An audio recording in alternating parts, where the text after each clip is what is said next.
A new departure for the classic race, the Tour of Flanders. This is the beautiful city of Bruges in Belgium. It's known as the Belgians' equivalent to Venice with all its canals. It also is the capital here of the lace-making market, and it really is well worth a visit by itself. But now the added attraction is the 277 kilometres Tour of Flanders, and a massive crowd, as always, here to see the riders sign in. And in amongst them is Paul Sherwin talking at first with Stuart O'Grady. It's a big change for you though, Stuart, because you started off racing on the track and now you seem to be one of the best riders in these tough Belgian races over the cobbles. Oh, the cobbles are great. Paris-Roubaix always been a dream of mine to race, and things are just starting to get bigger and better now. So hopefully this year, Roger's put a bit more pressure on us, signed us up for another 2 years. So we've got to go and show him, he's done a good investment. But the Tour of Flanders is always a very special race because there are cobblestones in the Tour of Flanders, but they're always uphill, so it makes it much more difficult. Yeah, I don't mind the uphill bits. They're only short, so it kind of suits my more power style riding, I suppose. I'm not too good on the really big climbs, so the Pavel I don't mind up the climbs, so we'll just try and stick with Museo and Schmill today and see what happens. Well, Museo was #1 last weekend. He finished first, and he finished first on 2 occasions: Grand Prix 3, the Flesch Brabazon. Can anyone stop him today? I think it's going to be very difficult, but there's going to be a big war. It's going to be a really good race, I think, with Bartoli. Schmill, of course, is driving, and Zabel's obviously shown he's got a lot of interest now and a lot of motivation with the jersey on his back. So I think it's going to be a pretty tough tussle out there today. What about an Aussie win? Anything's possible, isn't it? We're in Belgium, anything's possible. And the end of the Tour of Flanders now is really a question of survival because all the climbs come very close together in the final 60 kilometres. Yeah, definitely. But I think this year, with all the wind and the rain that's been going on the last couple of days, by the time we get to the climbs, the Quater and everything, I don't think it's going to be a full peloton. I think it's going to be maybe 80 guys. So it'll be a little bit less of a battle, but just as hard or even harder than other years. Well, US Postal Service team captain is Yaroslav Ekimov, and you and Frankie Andrea, I suppose, will be doing a lot of work to try and keep him to the front towards the end. Yeah, definitely. We're just going to try to stay around him until the final, and then the more cards we have up there, the better for us. So just hopefully we'll have 3 or 4 guys in the final. And what's your status in a race like this? Because you're becoming a bit of an expert, Paris-Roubaix, Tour of Flanders. Have you got a free ride today? I got pretty much a free ride, although our captain's Eki, and that's who we're going to be trying to get up there. Try to save myself to help him for later on, and in this kind of race it's the numbers. You got to have the numbers in the front group, and that's what we're going to try to shoot for. Hank, we're at the start of the Tour of Flanders. Now these are the races you really enjoy, and these are the races that you actually revealed yourself to the public in last year. Yeah, I mean these are the best one-day races in the world. I reckon the most atmosphere, and as you can see, have a look around you. It's a race that all the riders get motivated for, and this is definitely I'm definitely motivated for. I'm actually pretty nervous this morning. So Stuart O'Grady as well, and both of you ride very well together in this kind of race. But what kind of tactics can you expect to adopt towards the end of a race like the Tour of Flanders? Because there are so many climbs so close together. Well, firstly, stay with guys like Chmil and Musa. They're just animals. They know them off by heart, all the little climbs and all the cobble sections. So it's a case of hanging on, staying with these guys, and hopefully he can come out well. But Sherwin and I will be sticking together. We work well together, so if we get into a situation, we know what to do, one to them. Well, Rolf, always very nervous at the start of Tour of Flanders. The riders want to get out and get onto the road, but this year we go out to the coast and the wind up there will make it a very risky race. Yeah, I think it's more or less the same, but of course, only that riders know we're going so close to the coast will make it a little bit more nervous. And there is a lot of wind today, and there's been the last few days. So after coming out of, it's more coming back from the sea coast into the country. There's probably going to be a hard side wind, and that's going to affect the race a long time. It was a great race for you last year, though. It went down to that final group of three, and you made the good move. Yeah, last year it was not only the last move I made, but I think I was so convinced of what I was doing in the whole race, and I did it from the front, and I had one of the best days in my life, and went out to beat the one day. Do you have a good chance to win today? Chmil looks fantastic, and so does Bartoli. Yeah, I'll say Musev and Chmil and Bartoli are the biggest favorites for today, and then you have to consider guys like Mikkelsen, and Manyan has been riding very, very good lately. So I think, yeah, they will be there. 5 guys will be there, and I'll be there too. So let's see what happens. But you've come to form at the right time. Last weekend you had 2 victories. Hopefully you won't have the bad luck you had last year. Hopefully the good luck is on my side, but the good thing you need is good condition in Tour of Flanders, and the rest follow. Last year the race changed a little bit with all of the climbs very close together. Do you like it that way? Changed a lot now. After 100 kilometers they have already cobblestones and a lot of hills. And then you have the second part with the caramel. So it's more nervous than other years. So you must be earlier in the race than other years. Is it always difficult to start a race like this as the favorite? It's already the second year I start for a favorite, so when it's every year like that, the condition is good, and then I'm winning. So when I'm next year not favorite, so maybe it's time I stop. Peter, everybody's nervous here at the start of Tour of Flanders as always, but it's a very special race for you. It's for me the top klassieker in the year, and I'm living in the near of Breakaway, and all the classics pass there, and for me it's the most important day from the year. When you get to the final few kilometers of the Tour of Flanders, you know the roads really well because you train there. Yeah, I know every corner, every stone, every climb. It's good. It's a little bit. I'm further with the other guys, and it's good. This year you won Het Volk again for the second time. Does that give you good morale going into the Tour of Flanders? It's always good. The condition is good, and you can live with not a lot of nervous stress, and it's okay.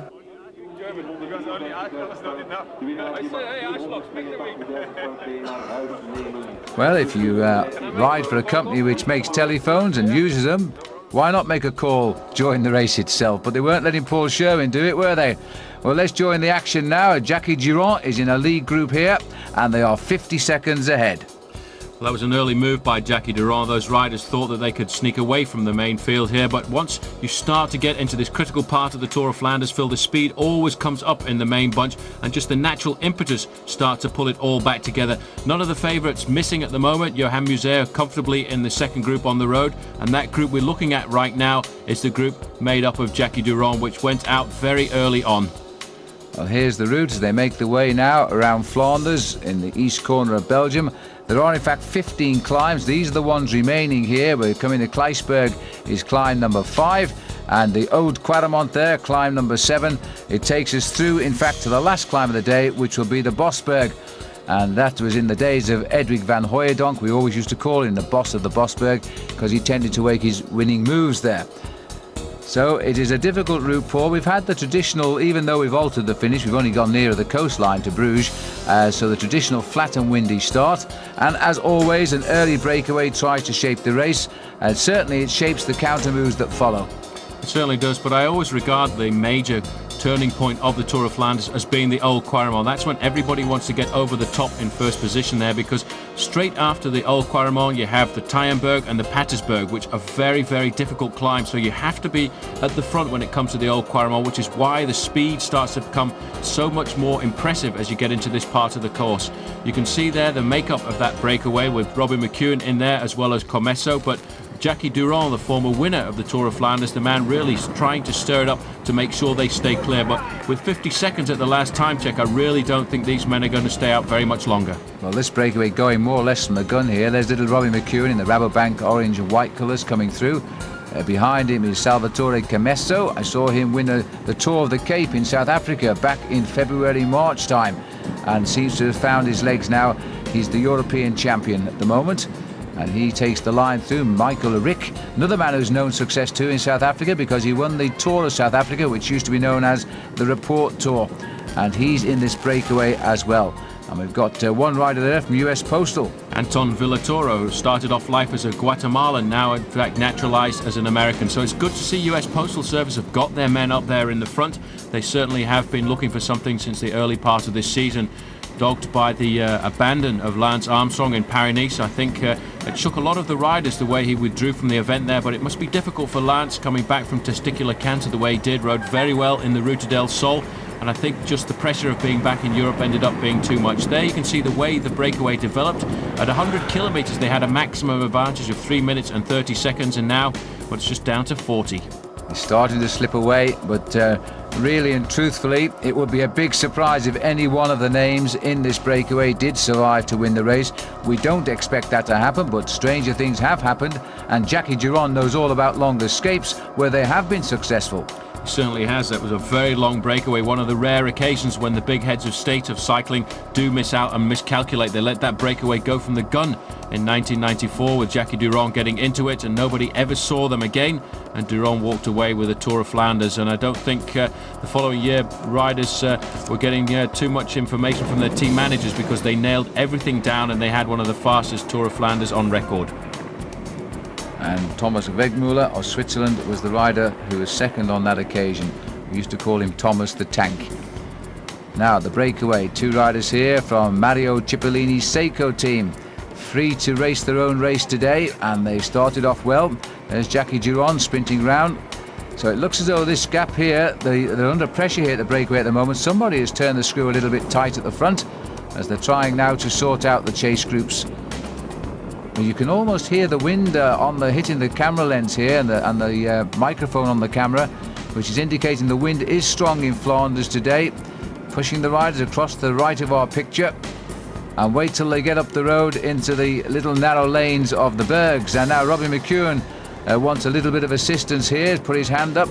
I think he wants a little bit of help. He'd probably be looking for his team manager.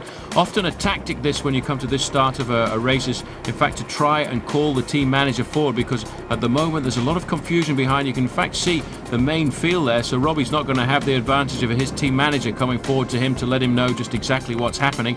But what a lot of riders do is they put their hand up at a stage like this to try and give their team managers a forward place in the line once we go into the narrow roads, and then it's very difficult to sit back and then in fact go back to the position that you were assigned at the start of the day. So a little bit of tactics that the team managers like to adopt.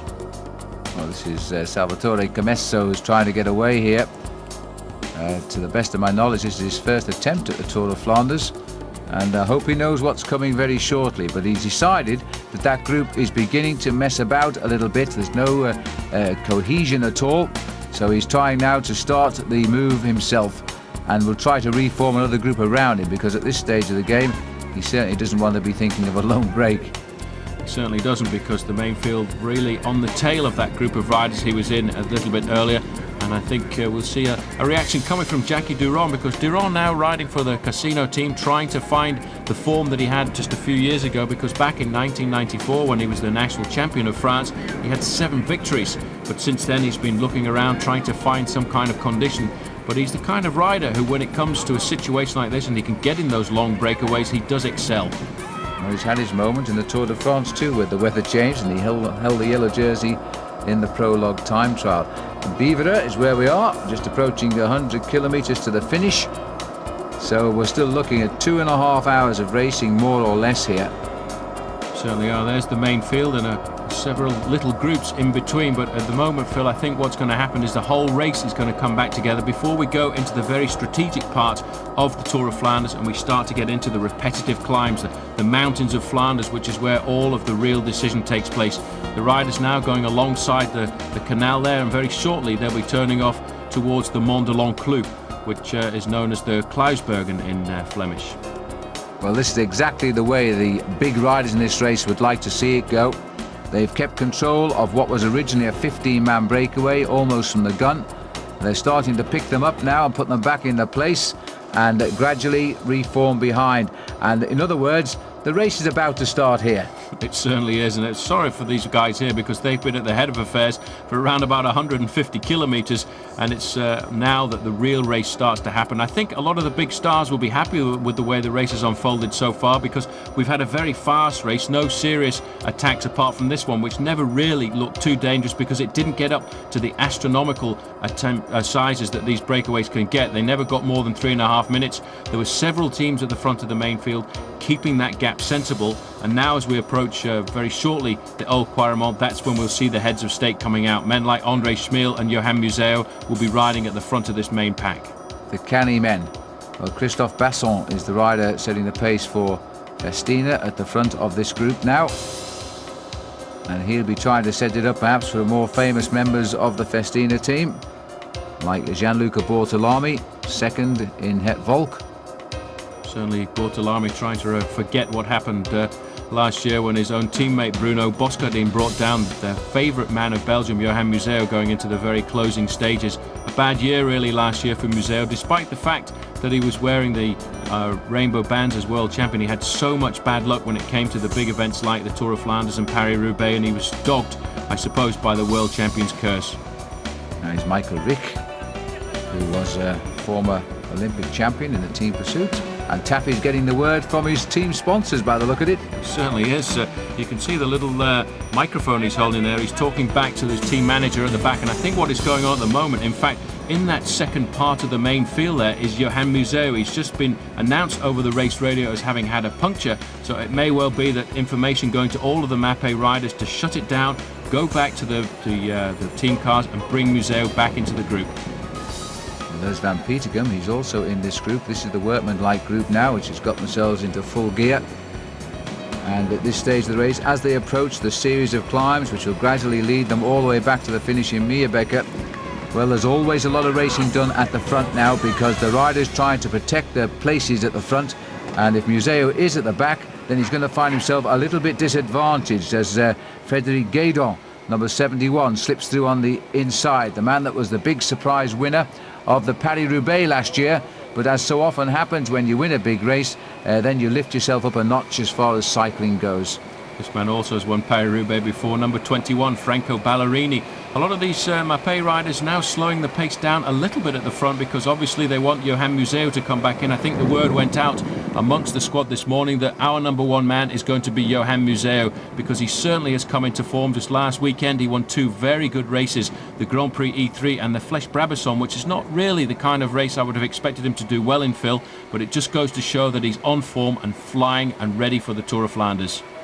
Well, Taffy's number 22. The Mapei team certainly see the team who are setting themselves up to be the teams to beat here. We talk of the great single-day classic men of the moment, and I think there are three of them here today: Andre Schmil, Ballerini and Johan Museo. They are so consistently top six finishes in all of the classics. They certainly are a great team, and it's also a team that gets on very well together, which I think is the success when they come to events like this, because they certainly know how to ride constructively. Well, the breakaway seems to have been swept up by this very working light group now, which is still fairly big for this stage of Flanders. And there'll be a little bit of scrabbling for position once they start to climb up the remaining small climbs, which are all the best ones are still to come, of course.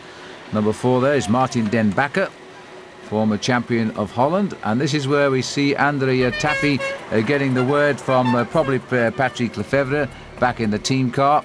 As Paul says, he might well be telling him that Museo has a spot of bother at the back of the bunch and not to turn the pressure on too much. Certainly a great start to the season by Andrea Tafi. He held the yellow jersey in the Tour of Langkawi after winning the prologue, and he held the jersey right up until the penultimate day in the Genting Highlands, when in fact he had to relinquish it to his own teammate because Gabriele Misaglia rode up that mountain as if it was a flat stage.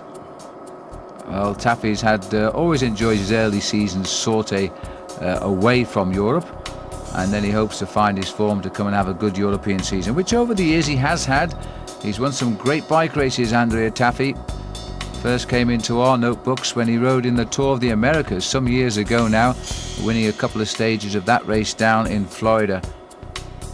I think that is Johan Museo there as we look from the helicopter, so he's obviously got back into the main field, but one of his team men had gone back to the Mapei team car there as well to have a quick word and see what the situation was, but Mapei very strong. A lot of Mapei riders in this group, Phil, and certainly there's been a general regrouping, so I would think now the move would be of one of the Mapei men to start moving that rider, Johan Museo, to the front of the pack, because very shortly we're going to have about 3 climbs in 10 kilometres space time.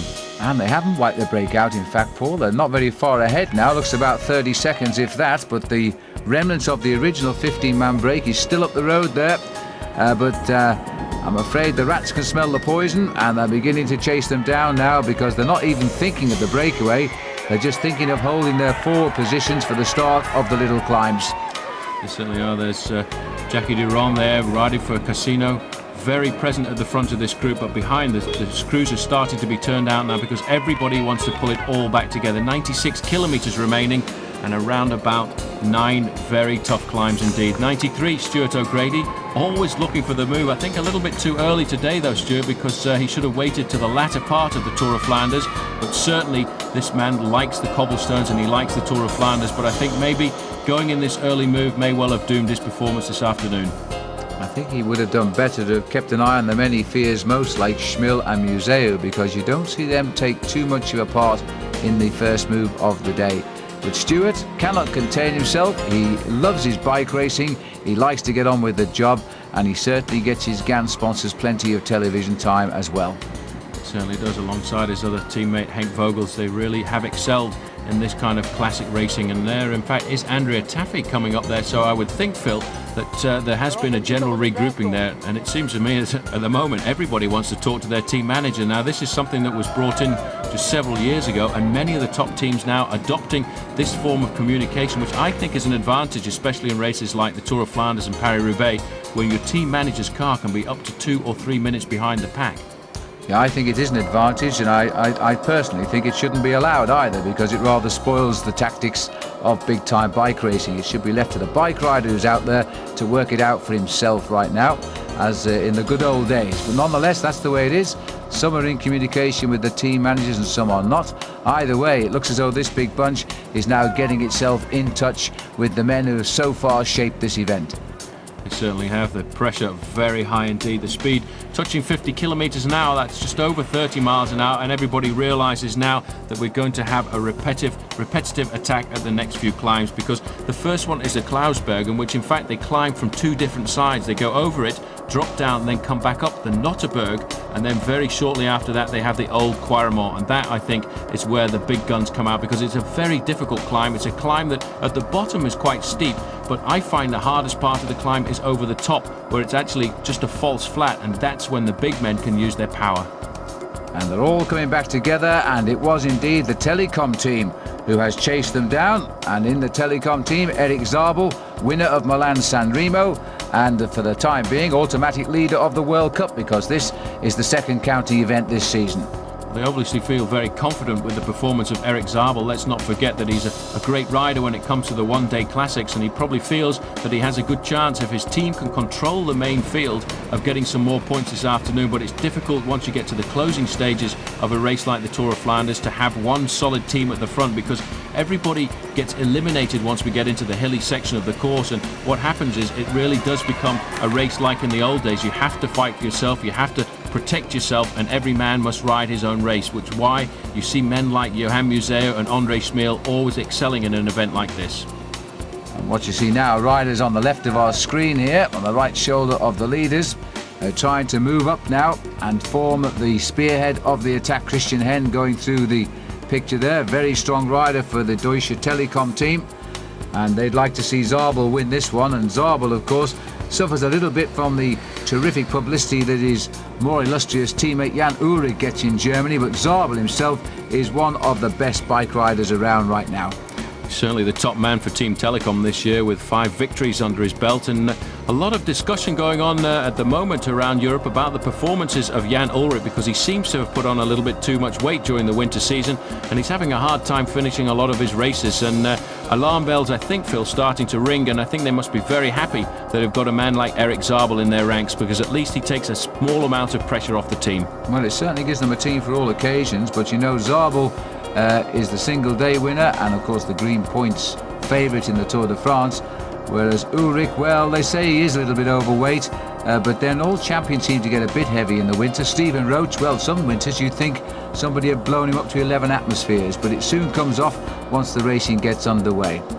Certainly a lot of panic, I think, in Team Telekom and also the German press, because Ullrich's popularity now ranked up alongside that of Michael Schumacher, the Formula One driver, and certainly raised the profile of cycling.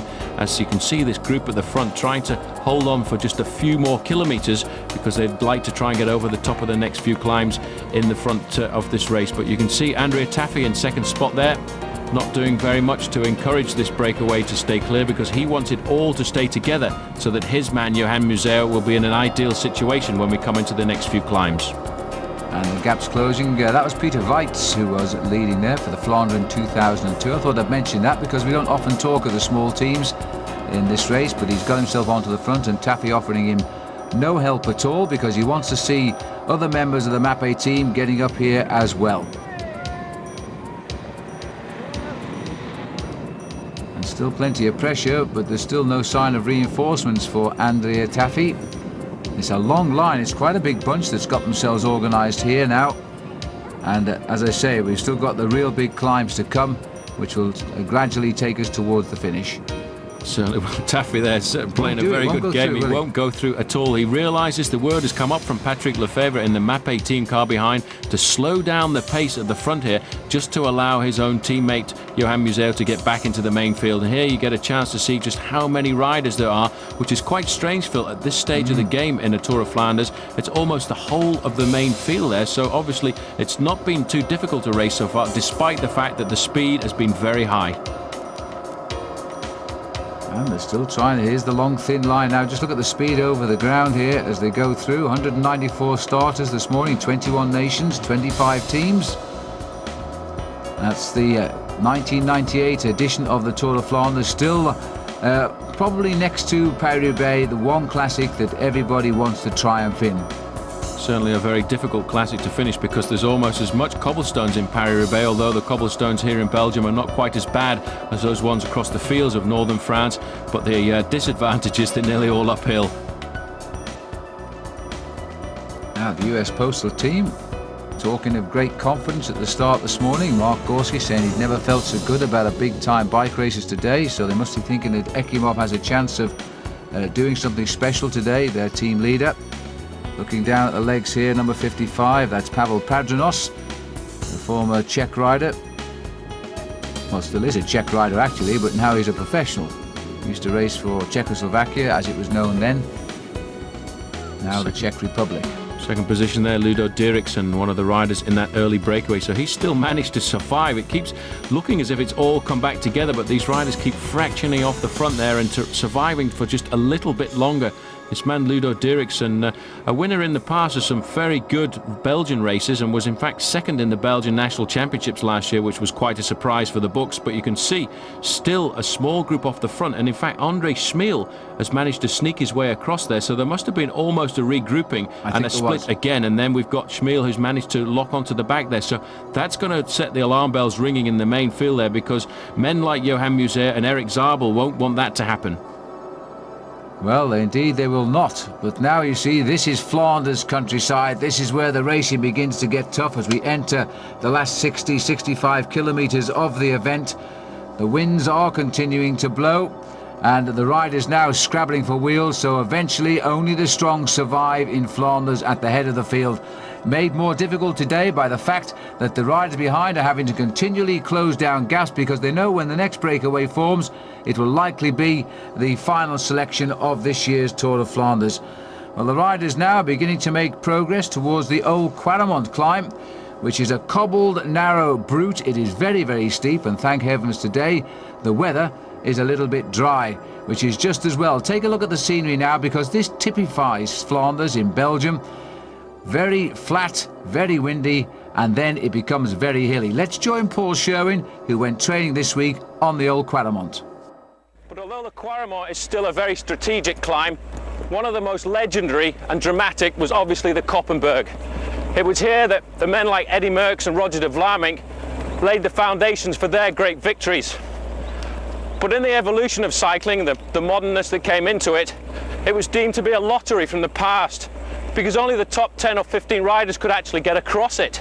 The rest were very often forced to put their feet down and walk like I'm about to do now.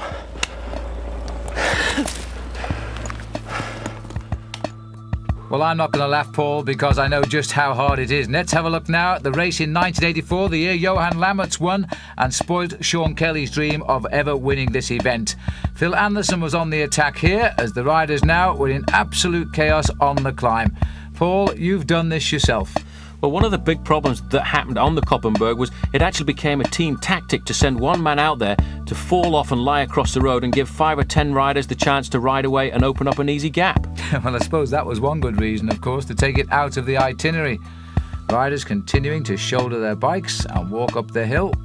And in fact, with the arrival of plastic shoes, of course, it made it almost impossible. In fact, many riders actually cut out and stuck on pieces of leather to give themselves some grip on the climb. Only the leaders really got to see this climb, which was extremely steep. That's Sean Kelly on the right, and the photographer wasn't ready. What a surprise. You see the riders can't stay upright at all here. Marc Sergeant, who was always a great rider in the Tour of Flanders, always grateful for a push here, as the man in yellow, a little bit out of control. Step this way, sir. And the riders themselves continue. That's Henny Kuiper, the winner in 1981, shouldering his bike and deciding to walk up Sir Daisy. And that's not like Henny, he's normally a great gentleman. Anyway, struggle on they do, and you can see probably now why they did have to take this climb out of the itinerary of the Tour of Flanders. But it was a great place for the spectators. And there's Paul Sherwin. He always rode it this way. And with him is Laurent Fignon, the winner of the Tour de France in 1983 and 1984.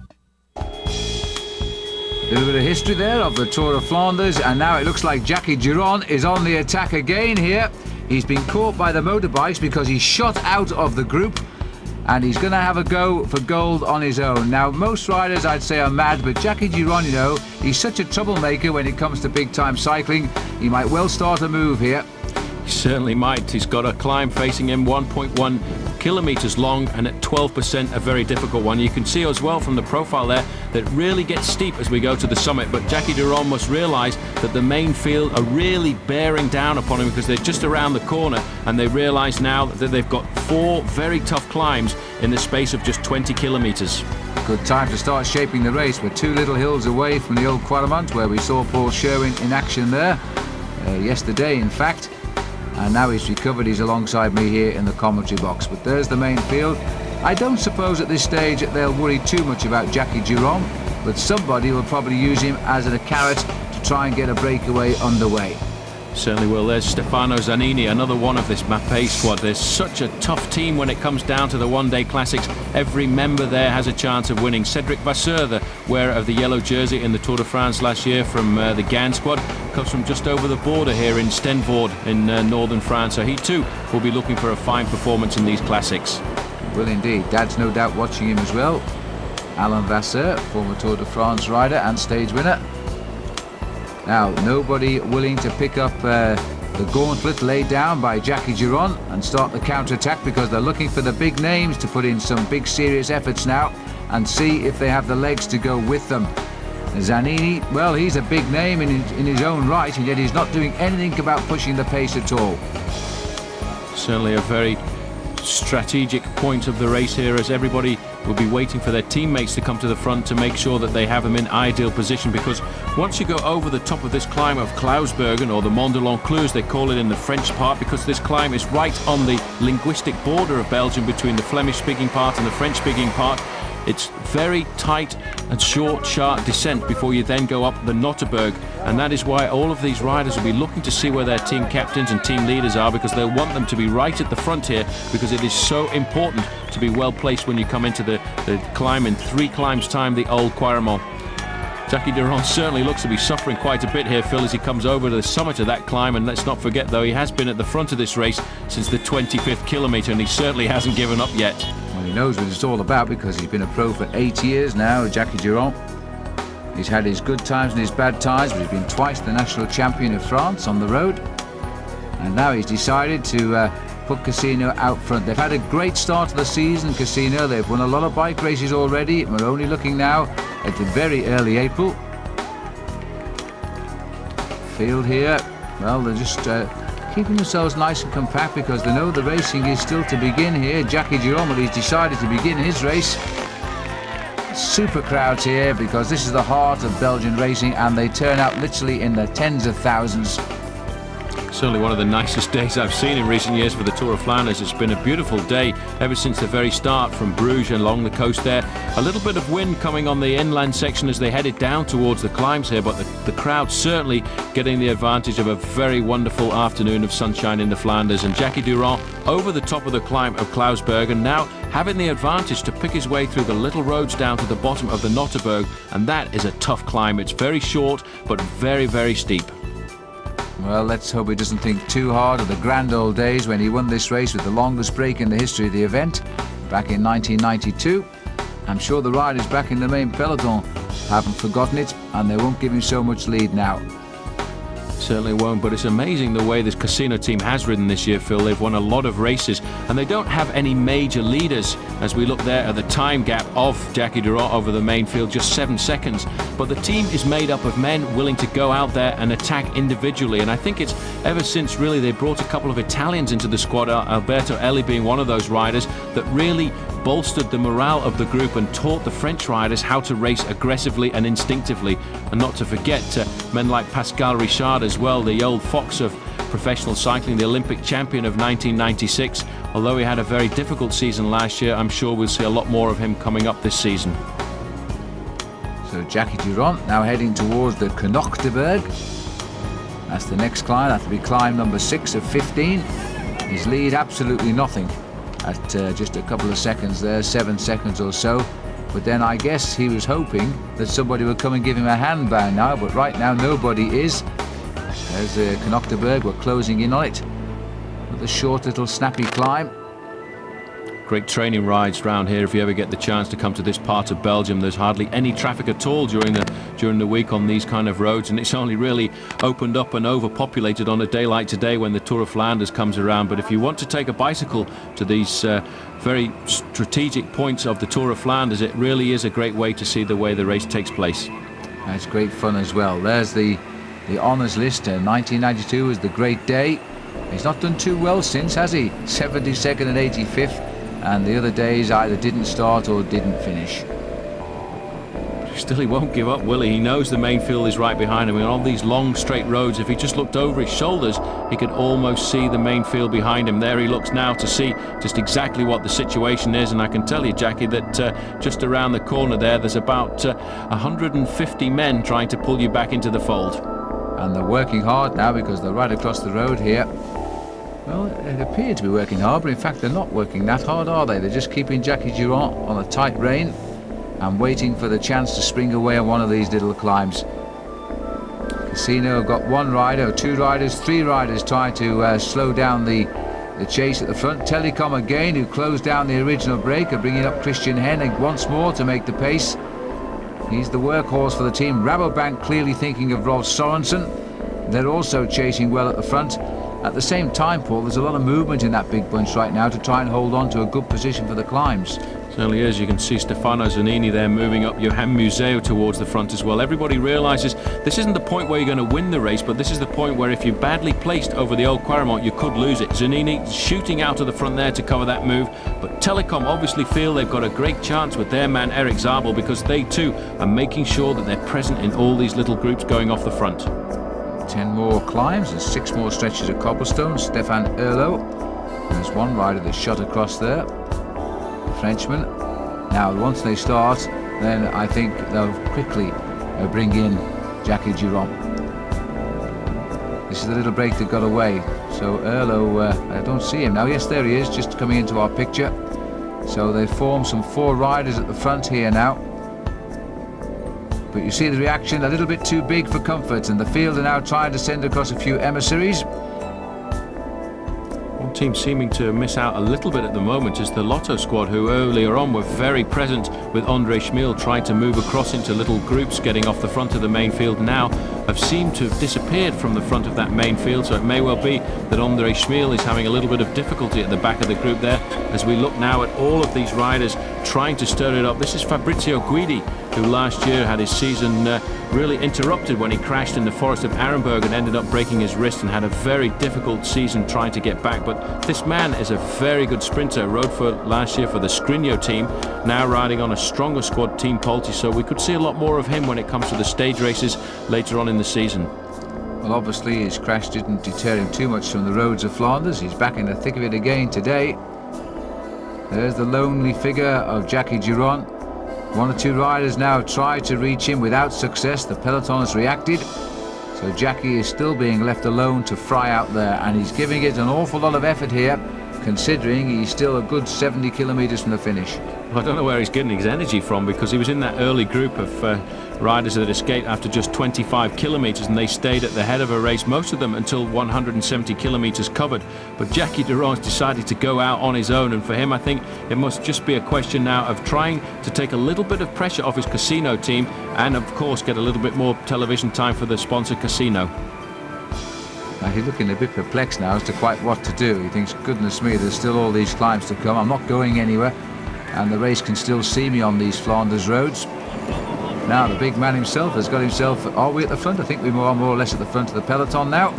So Museo is up here. Big control coming from Wilfred Peters, because he knows now that his job for the day is to make sure that Johan Museo is right at the front. And interesting to note, Phil, that right on Museo's wheel is the young Benjamin of the Mappé squad, Frank Vandenbroek. So he too is riding his first Tour of Flanders. For him it's a discovery really, just to see exactly how the race unfolds, but also major heads of state moving to the front now, because in the shadows there was Andre Schmil, so he's never very far away from the back wheel of Johan Museo. There's Peters and there's Museo, so the big captain and the man who just loves this event. In 1996 he was only 3rd, in 95 he won it, in 94 he was 2nd, in 93 he was 1st, and in 91 he was 2nd. So he is a very consistent rider. He knows exactly how to ride this race, and when you've got the strength of a team like Mappé around you, you've got so many cards to play. You certainly have. The man in 4th position there in the white jersey of the Française des Jeux is Emmanuel Magnin. Proving to be a very good rider this year. He was well to the front in Milan-San Remo, got himself some points in the World Cup rankings, and you see the panic now. Everybody knows they're starting to turn into the narrower section of the course here at the bottom of the Koppenberg, and that is why you've got all of these Mappé riders on the front putting the hammer down, keeping Museo in 3rd or 4th position. He doesn't want to attack at the moment, but what he wants to do is stay out of danger riding in the first part of the main field. Well, they've clearly decided it's time to reel in Jackie Durand and see who goes in the next split, because if they keep this tempo up, once they go up the Koppenberg, then I think we're going to see a split of riders getting off the front.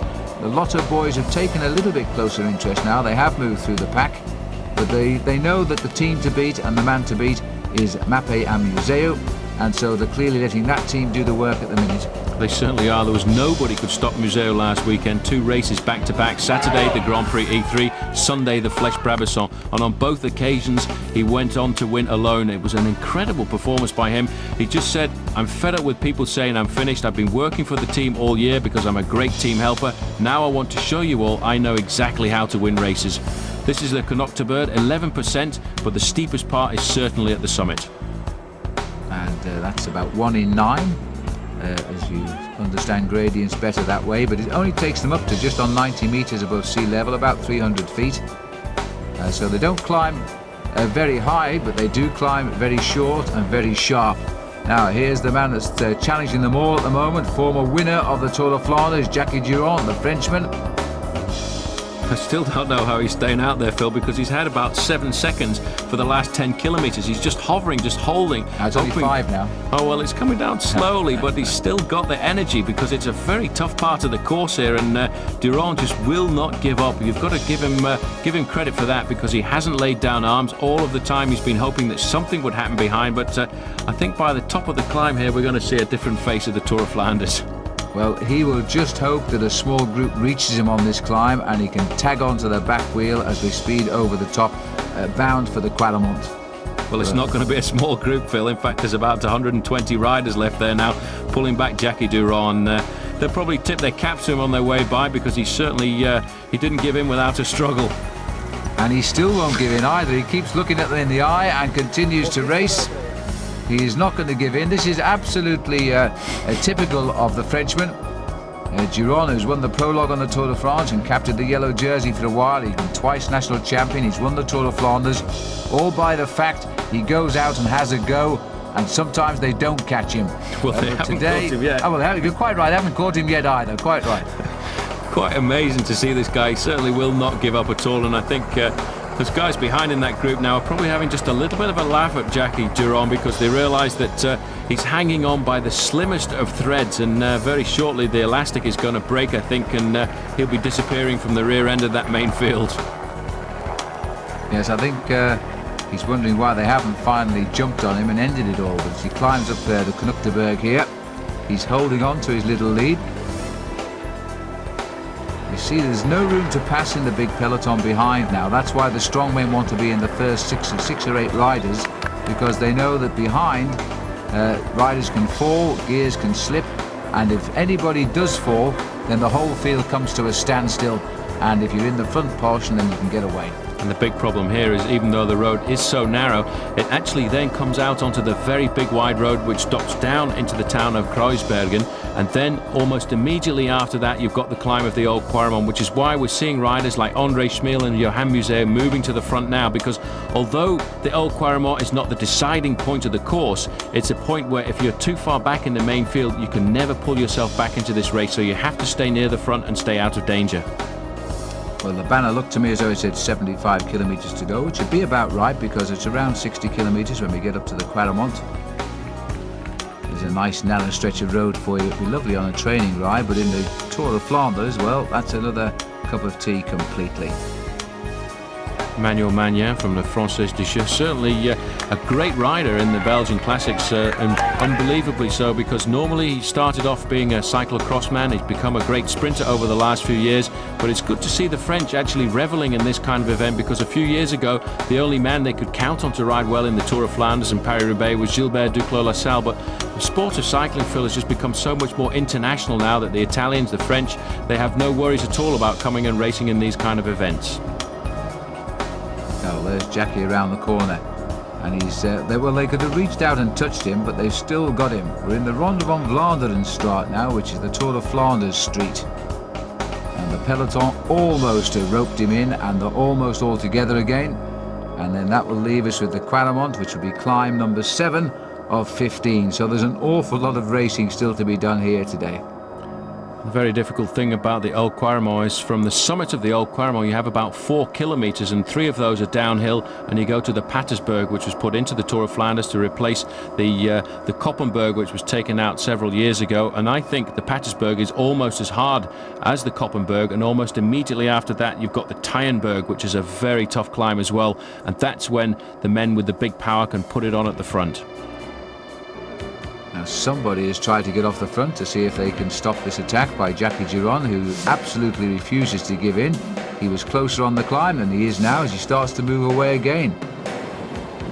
It's amazing, he was so close. They just let him stay out there in front, and you can see the speed there, 66 kilometers an hour. That's about 45 miles an hour for Jackie Durand, and I was so convinced he was going to get caught there. I was amazed that it was still him over the top of that final climb, but surely by the time we get to the bottom of the Old Quaremont, he'll be reeled in, because that's when the big teams in the main field behind will organise themselves again and pick up the pace. Well, one thing's for sure, I don't think his wish is going to be granted here. We're dropping down, as you saw from the graphic. But one or two riders are not going to reach him sooner or later. I think they all are. But you see, he's pulled away again. Well, I might be wrong, because there are two riders now crossing the gap. And TVM and Mappé are sending up their emissaries. So is this Lars Mikkelsen, former winner of Ghent-Wevelgem, and Andrea Taffy? This time Taffy is working now. So this is an interesting move. Taffy has obviously been told, I would suggest by perhaps Museu, to go across to the gap and see what happens and try and draw the sting from the peloton of some of the other big names who are watching Museu. It's also a good move by Taffy as well, if he could get a slight lead going into the Old Quaremont. But you see what's happened in the main field. The pace has picked up quite dramatically. Nobody wants to give anyone a chance of a 10 or 15 second advantage going up to the climb of Old Quaremont. You can see around about 7th or 8th position there, the white jersey, that is the leader of the World Cup. That is Erik Zabel, riding very close to the front. For him, this is an easy position to be in. He's such a great sprinter. He knows how to ride in the first 10 or 15 places of a big group like this without, in fact, getting too much wind in his face and keeping out of danger as well. Because Erik Zabel, if he can keep going over the climbs like this, Phil, he may well get himself some serious World Cup points again today. Well, he's taking the trophy very seriously this year, that's for sure. And he's used to this sort of fast riding and rough riding as we go down towards the next climb, because he experiences it every day of his life in a sprint finish. Because the riders now fighting to hold their forward positions as they start the next climb. Going through the town of Berchem, 68 kilometers remaining, just over 45 miles or so. And Andrea Taffy has managed to come up to the front there and joined the leader, Jackie Durand. So 3 men at the head of affairs, and this could be an interesting move for Taffy, because he's kind of a wild card there, although he's done an awful lot of work over the last hour or so. But they have given him a chance to go out in front, and maybe that's the idea for Mappé today, to send one or two riders clear over the top of the Old Quaremont, and then Museu is going to put the hammer down, because that's when you start to isolate the teams that don't have quite such a stronger body like the Mappé squad. And that's why I think Mappé is so good when it comes to the classics, because they still, when the crunch comes down, have 6 or 7 men they can play with. It's good to see Lars Mikkelsen up here as well, former winner of Ghent-Wevelgem, but he had a bit of a down season. He had an operation in that unmentionable place to get a boil removed, and now he seems to be finding his form nice and early on this year, so perhaps he's going to have a good season. Certainly he's found the break, and he's joined Jackie Durand. He's gone across the gap with Andrea Taffy. And the three of them, well, I wonder if they'll make any time. They'll wait for the climb and see what happens. Well, about 2 kilometers to the bottom of the Old Quaremont now, and you can see the main field, in fact, is nailing them back meter by meter. And a lot of the work on the front of that main field is being done by the pink jerseys of Deutsches Telekom. As you can see there, it's a very nervous part of the race here. All of these riders will know this part of the course too, because they come out here during the week and they look at this course to try and make sure they know exactly how to position themselves coming into the strategic points just before all of these climbs. Well, this is such a technical course, you really do have to come and see it if you've got any ambition of winning this race, because you can save so much energy and make up for lost time if you know the course well. Telekom still driving the group along, thinking of their World Cup leader, Erik Zabel. As we head up now towards the Quaremont, it's a 10% climb, or 1 in 10, a little bit higher than the previous climb, takes us up to 91 meters, and it's spread over 2,200 meters of climbing. Good to see the Cofidis team from France coming to the front. I wonder who they think they're working for. They may well think that their man Maurizio Fondries has a chance today, although he hasn't really shown a great lot of form this season. And in about 7th position there, you can see André Schmiel, very attentive when it comes to this climb. He knows this climb. So many of the Belgian classics and semi-classics come over this area that a lot of these riders know exactly where to position themselves at this stage of the game. And it looked to me like the old fox, last year's winner too, Roche Sorensen, moving up towards the head of the peloton as well. Now Taffy, if he keeps this effort up, I think he might dispatch Jackie Durand straight back to that peloton. He's got a good tempo going here. Lars Mikkelsen's hanging on. fact, I think he has, and I can't see a third man there. In fact, there still are 3 men at the head of this race, and I can't really believe that Jackie Durand has managed to do that. He was only about 5 meters off the front of the main field going over the last climb, the Notterberg there, and he still had the guts to carry on and continue with his power on at the front there and pulled out again. And it really is quite a remarkable ride by that man from France, because he really has showed that by not giving up, you can stay at the head of the race just a little bit longer. So now there are 3, and the peloton, having fought hard to get their positions for the start of the climb, now simply block off the climb so nobody can get by them, and the pace has gone down just that little bit. A lot of men trying to find their way to the front of this main field. The 3 leaders already on the cobblestones, and Lars Mikkelsen riding very strongly, and now it's a turn of Andrea Taffy to go into second place. Taffy really does love these races. He finished 3rd in Paris-Roubaix a couple of years ago when Johan Museeuw was the man to take out the victory there. And today it looks as if he's been given a free card to go out at the front here. But I think the strategy of Mappé is, as I said earlier, to send 1 or 2 men out in front so that they can have more men when it comes down to the final. Because once they get over the top of this climb, there's still 61 kilometers or 40 miles left to go to the finish. Well, Lars Mikkelsen making lighter work of the climb here than poor Sherwin did yesterday, as he now turns the screw. And Taffy is okay and hanging on there. We can't quite see what's happened to Durand, but you know, he really is still in touch there. He's doing a great piece of cycling today, Jackie, as Mikkelsen is going to come over the top for the prize, and right behind him is Andrea Taffy, and just about hanging on now over the cobblestones is Jackie Durand. But the main field are coming across the gap very, very quickly indeed, and in fact they're just about swamped Jackie Durand, so they're almost all together again. There in 3rd position is number 1, Rolf Sorensen, right on his wheel, Andre Schmil, and it looks in fact as if Johan Museeuw has missed out just a little bit there because he's not in the top 10. So Schmil has played the best card so far. He's moved up to the front without any teammates to help him, and now just 2 leaders. Andrea Taffy knowing now that this is the time, this is the hardest part of the course. Once you come over the top there of the steep part, this is when you have to put the big gears in and really keep them rolling along, because you come out of the town of Quaremont here and into the fields, and that's when it really opens you up to the elements, and the wind normally blows right across the course. Well, we're going to have a selected group very shortly, I feel now. And where is Johan Museeuw? There's no doubt the question Taffy will be asking very shortly if a group does reach him without Museeuw as part of it.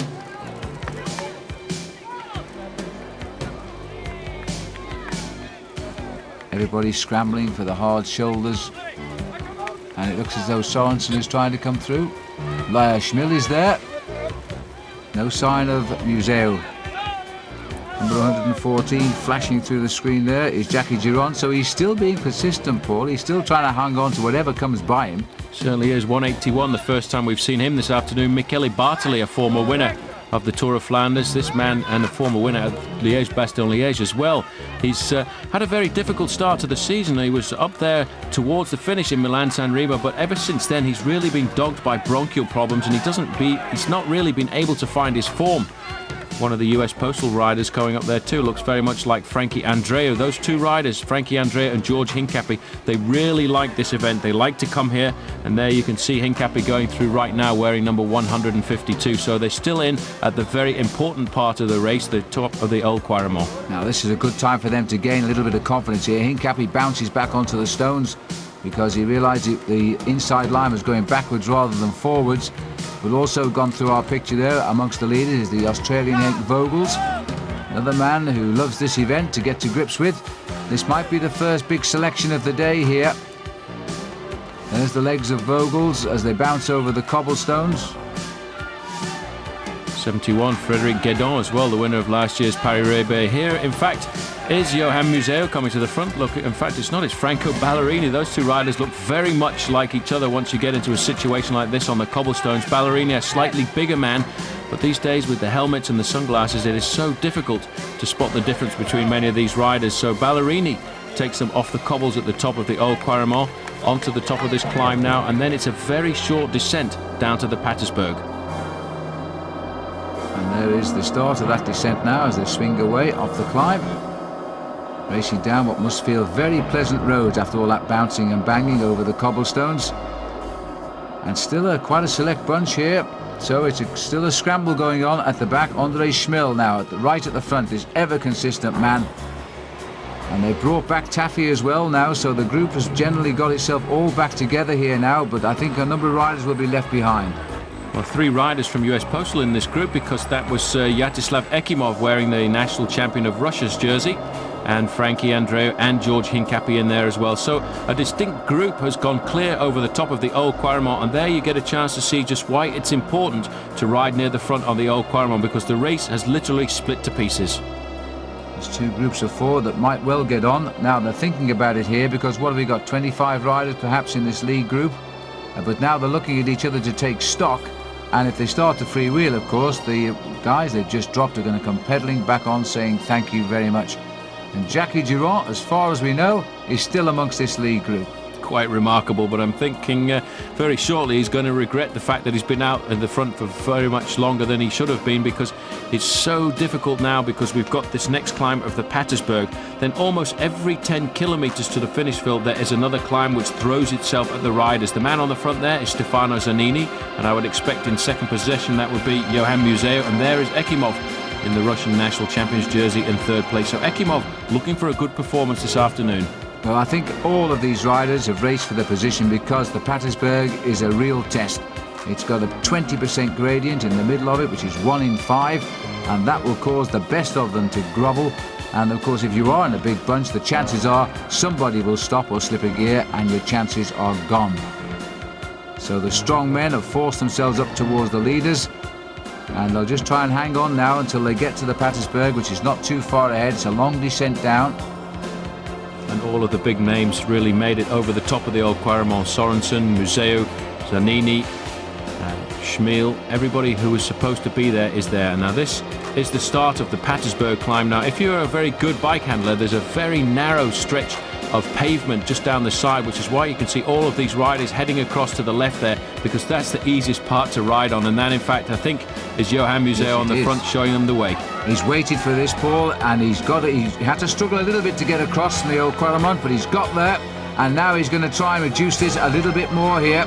So Johan Museo, the man on form, the man who has become known as the King of Flanders since 1991 when he finished 2nd, is now beginning to stretch out, and you can see that the local people who know this course so well, they know where to come and watch. They certainly do. You see how Museo flicked out of the gutter there once the rain or the water that masses on these fields in Belgium during the springtime has dripped onto the course there. He's moved up onto the cobblestones because he doesn't want to take any risks at all. That's the safest part to be.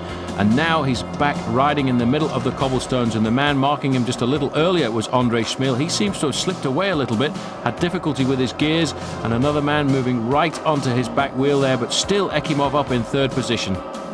And also in this group is Peter van Petegem, who we saw win the Het Volk Classic this year. And as he said at the start of our programme, this is the one race he really rates as the race of the year. Well, he's got himself into the move at the moment, and I think this is the first really decisive move of the day. Ekimov goes to the front now. Man that once held 11 world records straight.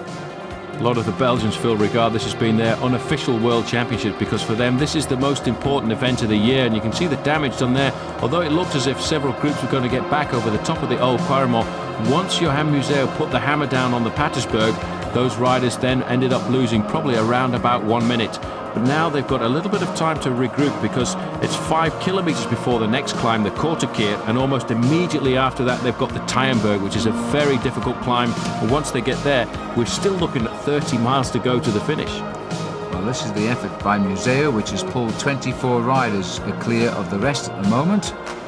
They try to now reassess the situation before they hit the next climb. It's almost a battle of elimination now, and Ekimov, it looks as though Mark Gorski was right to have some confidence today, because Ekimov is firing, but there are, as Paul has said, there's another rider, looks like George Hincapie, it could be Frankie Andreu, are also in this lead group. I think all 3 are here at the moment. They certainly are. A great ride by US Postal to get 3 men into this very select group. Only 1 man from Essex though, and that's Mikela Bartoli. The best one. Definitely, if they were going to have 1 man, that would be the man to have there. But I think that's the difficult thing that Bartoli is having this year, just having come to the final stages of many of these classics. He is so isolated, he doesn't have any teammates with him, so he has to ride a very intelligent race. This is Frankie Andreu on the front here, being covered by no other than Rolf Sorensen, wearing number 1, the winner of last year. And at 38 miles to go, it's a good time for the winner to show his colours and say, I'm still going good, boys. Rolf Sorensen, stage winner of the Tour de France, former yellow jersey of the Tour de France, and more importantly for him, he's a great classic winner. And he's obviously feeling good now because he knows that he's got himself into a workmanlike group of some 20-25 riders at a crucial stage of this race. And once they get the group smaller, then they'll be able to assess the situation a lot better. Sorensen then has made a big effort, looks over his shoulder, and it's a Ballerini there who won't come through at the moment. You see just how difficult the course is here. The wind coming from the left-hand side of the picture there, pushing all the riders down into the gutter. And this is a very dangerous thing to do because you're taking risks there because you want to try and stay in the shelter out of the wind, and you tend not to look at anything but the rider in front of you. Then all of a sudden, if there's something in the way, then that's how a lot of crashes happen here in the Tour of Flanders. And you can just see there the devastation behind because there's groups of 8 and 9 riders all trying to claw their way back to the front of the race. It's a marvellous sight from the helicopter, the echelons forming here on the roads of Flanders. And there's still a little group trying to get across down there. As they continue, there's another echelon of riders as they start to try and bridge the gaps. And there's the group they're all chasing, which a lot less urgency in this lead group here. They'd like more speed, but they're not getting it. Zabel, by the way, isn't here, Paul. He certainly isn't. After all the work that was done by his team there, that's why it is so important to know how to ride an event like the Tour of Flanders. You have to be able to get over the old Quater in a good situation, because I've always felt that was the most important climb on the course, although that's not where you would win the event, because it is just so far from the finish. There's almost 40 miles to go from the finish to the finish from the top of the old Quater. You do have to be present, because this is what happens afterwards. The attacks come, the small groups happen like this, and everybody behind is really fighting for survival. But Rolf is a little bit frisky this afternoon. He certainly is. That caption told us the average speed, by the way, is at 40 kilometres an hour, which is very quick, 25 miles an hour at this stage of the game. Considering we've had a long breakaway, which is now long since forgotten. For Sorensen, I don't think he likes the tactics here, particularly of the Mappe, that seem to want to bring this race back together again, rather than push home the attack, because they won't help Sorensen at all right now. They won't get any help at all from Mappe. This is Stefano Zanini on the front, and just behind him, Mikela Bartoli. And interesting to note that all the time, Mappe looking around to make sure what sort of damage is being done behind, but they haven't really put the hammer down. They've got a lot of riders, 5 Mappe riders in this group. So they're obviously waiting for a little later on in the race to try and do something very special. But for the moment, they've got the upper hand. Well, perhaps they don't like the presence of Bartoli in the break. I think that's Frederick Gaydon who's just flashed away. This man has got so much more confidence now after his surprise win in Paris-Roubaix. He's going to have another go here now as we head up towards the Quater. Good move by Gaydon. Amazing last year, because that sprint at Paris-Roubaix on the track was almost like slow motion. You had André Schmil and Johan Museeuw starting to wind up the sprint, and this man came from the back of the group as if out of nowhere, 3 or 4 miles an hour faster than anybody else. And ever since then, he really has, as you've said, changed his mentality. He's become a leader, and now he's gone out to the front at the Tour of Flanders. Now, this is a very intelligent move by him, because the next couple of climbs coming up are very difficult ones. So if he can pick his way over there and stay clear of this group, it may well be a group will split off this group here, and you can have a lead group then of 8 or 9 riders, which would then stand a good chance of going towards the finish. Well, we're now up to almost 230 kilometres ridden here now. Frederick Gaydon is trying to reach the Quater. In fact, he's just about on it here as he starts the climb. La Française des Jeux rider. No doubt looking forward to another crack at Paris-Roubaix, very short. That'll be the 3rd counter in the World Cup. It's just a mere 8%, this one. 1 in 12. A mere 8%. It's nice to hear you say that, because I do remember yesterday you refused the gauntlets I threw down to ride up the old Quaremont with me. A year ago, Paul, you remember I was the only one that got up it. But anyway, Frederick, very comfortable as well. Frederick Gaydon has had a very difficult start to his career, because he turned professional for the Le Groupement team, which only in fact lasted until the Tour de France, and then he had to switch across to a team in Italy, Polti, and was encouraged to go there by Luc Leblanc, who went there and is in fact is still riding for the Polti squad before being brought back to the French team by Marc Madiot. And certainly since he came back to France, he's garnered an awful lot of success. 3 victories last year, but I think the best one for him must certainly be the victory in Paris-Roubaix. Oh, we remember that forever. It's the one race everybody would love to win. Now he's on the climb. Is anybody going to try and join him here? They haven't counted his move at all. They decided to give him his head for the moment because there's still a fair way to go, and it's not flat roads either. We've still got a series of hills to come. This is the 9th climb we're on now of 15.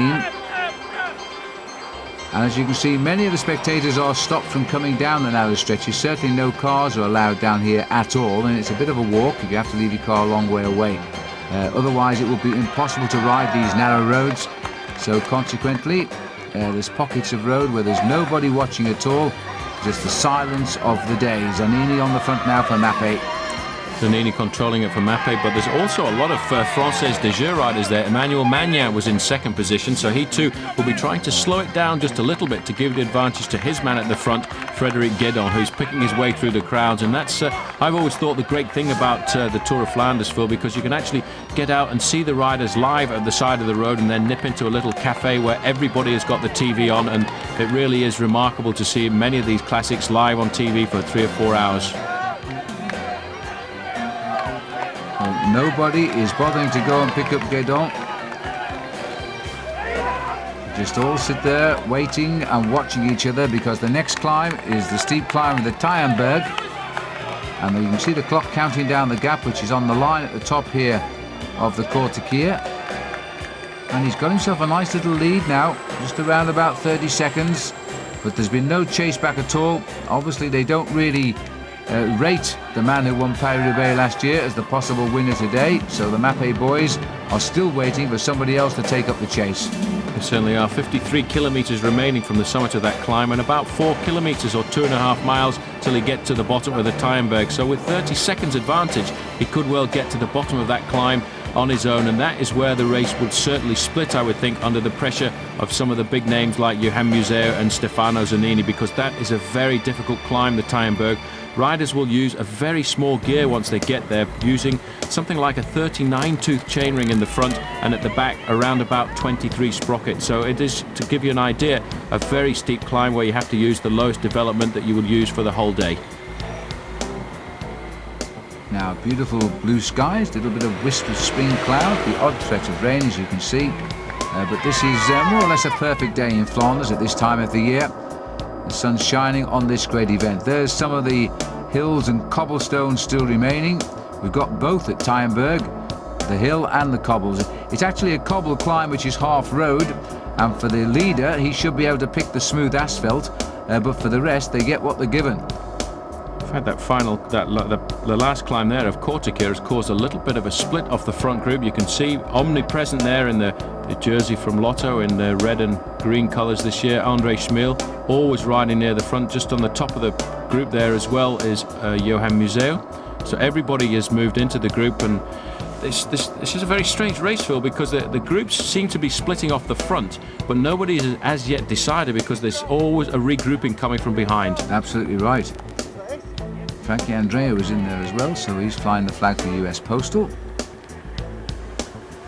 Now, this is the Tyenberg now. He's just turned left at the bottom there. This is still the cement part of the course, but very shortly he'll be right onto the cobblestones, and this is a very difficult climber. I remember riding it in Tour of Flanders a few years ago, and once it gets wet, it's almost impossible to ride up this climb. But fortunately for the riders today, the sunshine has been out for almost the whole week in Belgium, and they're really going to have themselves a good crack at this event. And you can see, though, because he's on his own, Frédéric Guédon at the front has the chance to ride on that little piece of pavement that drained down the side of the cobblestone, so he hasn't been put into the situation where he has to drag his body up the cobblestone section of the climb. It might be a different story in a couple of climbs' time, but you can get some idea of the angle of the climb here from the motorbike.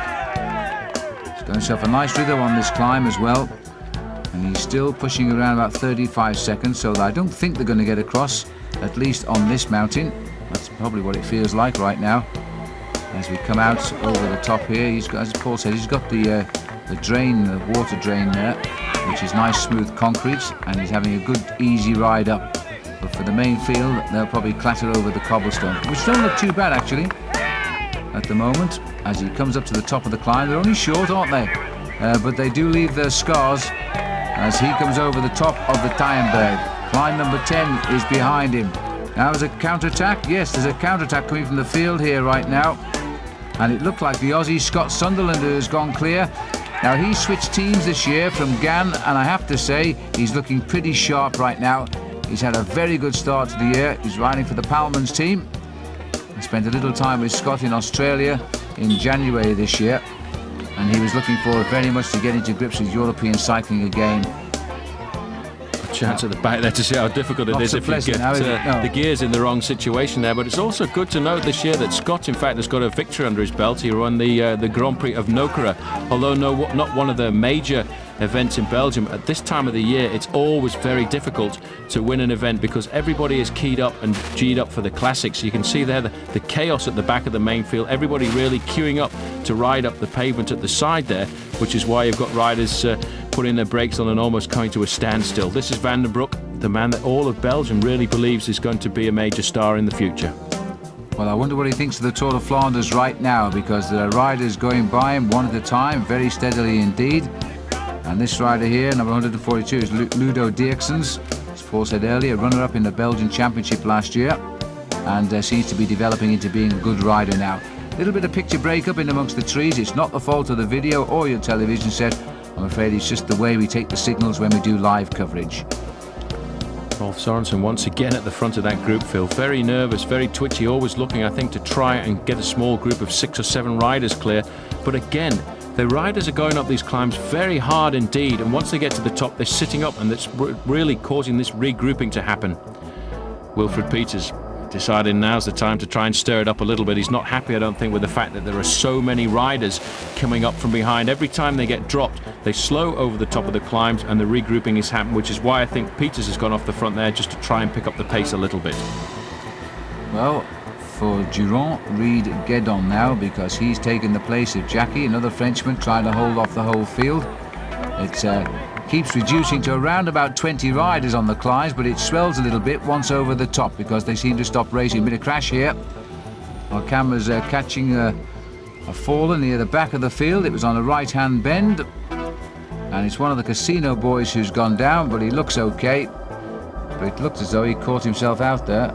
That was Vinkarov, one of the Kazakhstan riders on the Alexander on the Casino team. It was a pretty good move by the man behind him, though, because he managed just to hold it up at the last minute. So these riders always alert, always waiting for something to happen, especially on these very tight corners in a race like the Tour of Flanders. But still, the group is swelling, Phil. There's a lot of riders at this stage of the game in the Tour of Flanders. Normally you'd be down to around about 30 men, but I would say there must be nearer 80 men still in with a chance. They've clawed the way back again because the heads of the race just don't push home that advantage they gain. They wait for the next climb, and as a result of that, the lead has gone out from 31 seconds to 52 seconds now as we go medley on our way towards the Koppenberg. Koppenberg is a very tough climb. Once you get to the top, it levels out a little bit, and there is a small amount of tarmac pavement, which makes it a little easier. You can see, in fact, Frédéric Guédon has switched across to the path on the side. Not so many spectators at the bottom of the climb here, which is 1.2 kilometers long and an average of 10%, and only 62 meters at the highest point. But Guédon certainly, I think, will start to feel a little bit more confident now that his lead is starting to approach the 1 minute mark. Well, this is a great show of defiance from the Frenchman, in fact, and you know, if he could just get 1 or 2 riders joining him and not that big field, he could be on for a great result here and confirm his victory in Paris-Roubaix last year. This is the Koppenberg. We're now down to the last 5 climbs of this race this year. We'll be heading on to the Berendries next, a climb they use in the Hetvolk Classic early on in the season. And even though he is French, the crowd are shouting him all the way up the climb here. Nips across to where he spotted the smooth pavement on the left. So he's taken that now, and his gap is still around about 50 seconds. You can see by his style, though, that he really is suffering with these climbs, and he's going to have a hard time once he gets over the top of the Koppenberg, because almost immediately there's a section of cobbles called the Volkerhem, and that is about 1.5 kilometers long, so certainly there must be a reaction from behind, but he's all the time building on his lead. He just went out just at the bottom of the quarter gear, opened up a very smart gap of about 30 seconds over the top, and ever since then there's been no reaction from behind, which I find strange because we're getting into around about 45 kilometers to go, just over 25 miles to the finish line, and certainly the big heads of state of professional cycling must start to put the hammer down, because you can't let men like Frederick get on right away at this event. Well, Big Rolf is trying to do something about it. Lars Sorensen, Frankie Andreou in second place, Andrei Schmil, a crouch position of the former Russian come Moldavian, now a Belgian. He's there in third place.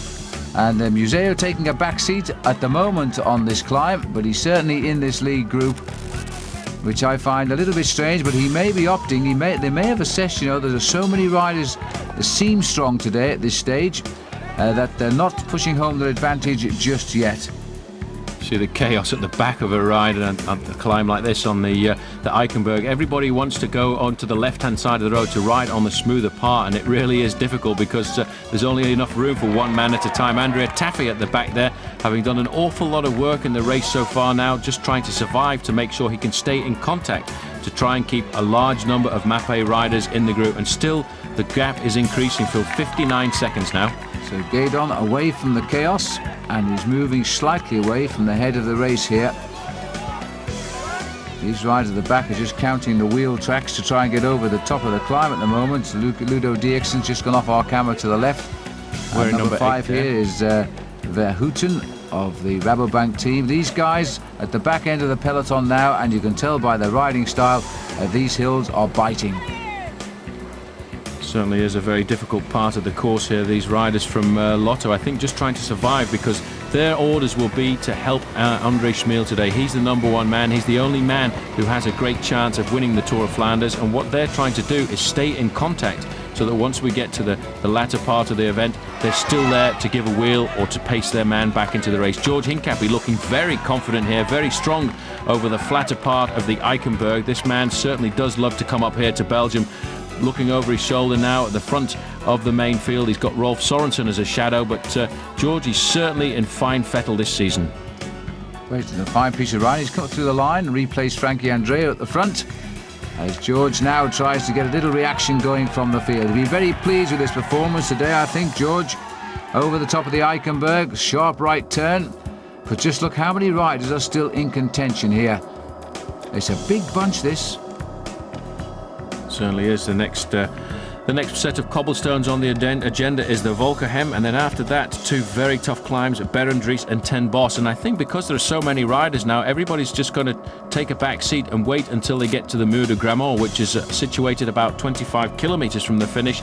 And that's a very strange thing to do, because you could get a silly move of lesser riders getting clear, and you see how everybody flicks around the motorbike there. Not a very sensible place for the man to stop there, but you could see, I think, also the sign of the riders flicking inside on the left-hand side there, just to indicate to the rider behind that something is in the way.